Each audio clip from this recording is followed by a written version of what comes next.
ഗുജറാത്തിൽ പശുക്കടത്ത് ആരോപിച്ച് തീവ്ര ഹിന്ദുത്വവാദികൾ യുവാവിനെ തല്ലിക്കൊന്നു. 40-കാരനായ മിശ്രി ഖാൻ ബലോച്ചാണ് കൊല്ലപ്പെട്ടത്. വ്യാഴാഴ്ച പുലർച്ചെയാണ് സംഭവം.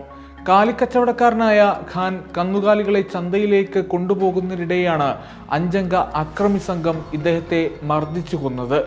കൂടെയുണ്ടായിരുന്ന ഹുസൈൻ ഖാൻ ഓടി രക്ഷപ്പെട്ടു.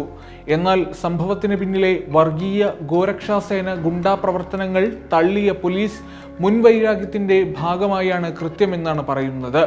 കൊലപാതകം, മാരകായുധങ്ങൾ ഉപയോഗിച്ചുള്ള ആക്രമണം എന്നീ സ്വാഭാവിക കുറ്റങ്ങൾ മാത്രമാണ് പ്രതികൾക്കെതിരെ പോലീസ് ചുമത്തിയത്.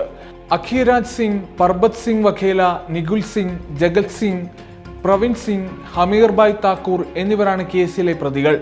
ഇതിൽ ജഗത് സിംഗിനെയും ഹമീർ ഭായിയെയും പോലീസ് കസ്റ്റഡിയിലെടുത്തതായും മറ്റുള്ളവർക്കായി തിരച്ചിൽ നടത്തുകയാണെന്നും അധികൃതർ അറിയിച്ചു.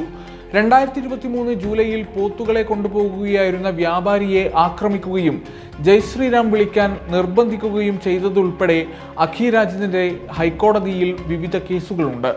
എന്നാൽ ഈ കേസുകളിൽ തെളിവില്ലെന്ന് പറഞ്ഞ് ഇയാൾക്കെതിരെ ശിക്ഷ റദ്ദാക്കുകയായിരുന്നു കോടതി. ഗുജറാത്ത് ഉൾപ്പെടെയുള്ള BJP ഭരണത്തിലുള്ള സംസ്ഥാനങ്ങളിൽ വാഹനങ്ങൾ തടഞ്ഞ് കന്നുകാലി വ്യാപാരികളിൽ നിന്ന് പണം തട്ടുന്ന ക്രിമിനൽ സംഘങ്ങൾ വ്യാപകമാണ്. പണം നൽകുന്നവരെ പോകാൻ അനുവദിക്കും, എന്നാൽ വിസമ്മതിക്കുന്നവരെ ക്രൂരമായി മർദ്ദിക്കുകയും ചെയ്യും. തൻ്റെ സഹോദരനോടും പിക്കപ്പ് ട്രക്ക് ഡ്രൈവറോടും അക്രമികൾ 2 ലക്ഷം രൂപ ആവശ്യപ്പെട്ടതായി മിശ്രി ഖാൻ ബലോച്ചിന്റെ സഹോദരൻ ഷേർ ഖാൻ ആരോപിച്ചു.